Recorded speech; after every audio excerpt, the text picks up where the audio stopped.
Hi, you're watching a clip from the Two Please podcast, a weekly podcast we do on all things pop culture and entertainment. I leave a link to the actual podcast in the description below, so you can check that out at a time of your convenience. Now enjoy the clip, and if you do like what you see, please don't forget to like, share, and subscribe. As you can see, we're a really small channel, so any little bit helps. And my final film of the three that we've discussed so far is a 97 film that again we spoke about very briefly in Around the World in 70 Movies. An episode where we discussed about 70 films from across different countries, all packed into an hour and a half special. And this is a direct-to-anime video movie that's called Perfect Blue, and it's based on a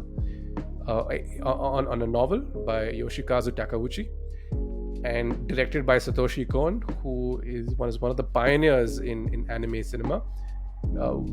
His influence in Western films is very prominent. Like you would say, imagery from Perfect Blue has made its way to Requiem for a Dream and Black Swan. Paprika, which was another film that he did, has a direct influence on Inception, as much as Christopher Nolan refuses to bring it up in his interviews.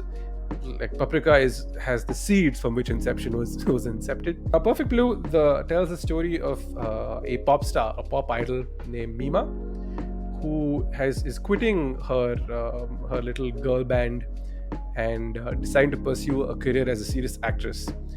Now, this is much to the dismay of her fans, her manager, her agent, and so on. But she feels like this is the next step for her to make.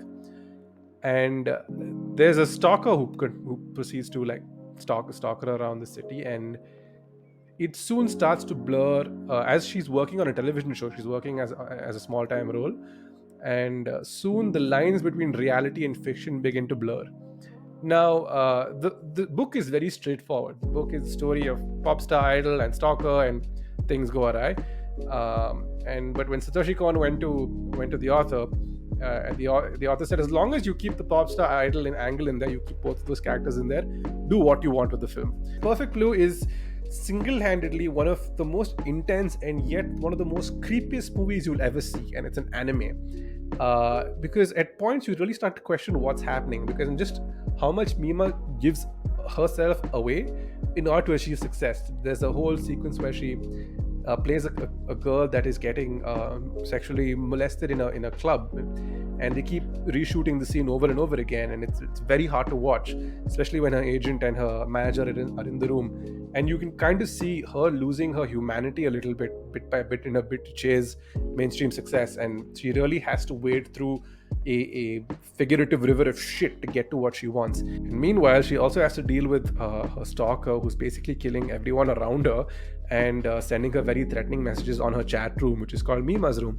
It is a terrifying film, and towards the end of the film, I was confused of whether the issue was finally resolved. Because what happens is Mima starts seeing the pop star version of herself everywhere.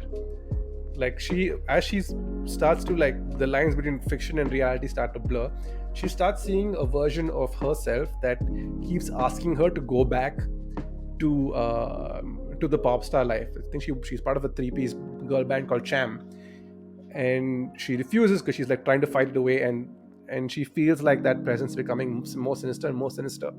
And towards the end of the film, you're still questioning who the real Mima is, and it is a mindfuck of epic proportions. If you haven't seen it, I highly recommend you check it out, because, like I said, it's Darren Aronofsky pulls directly from it for Requiem for a Dream, the bathtub sequence.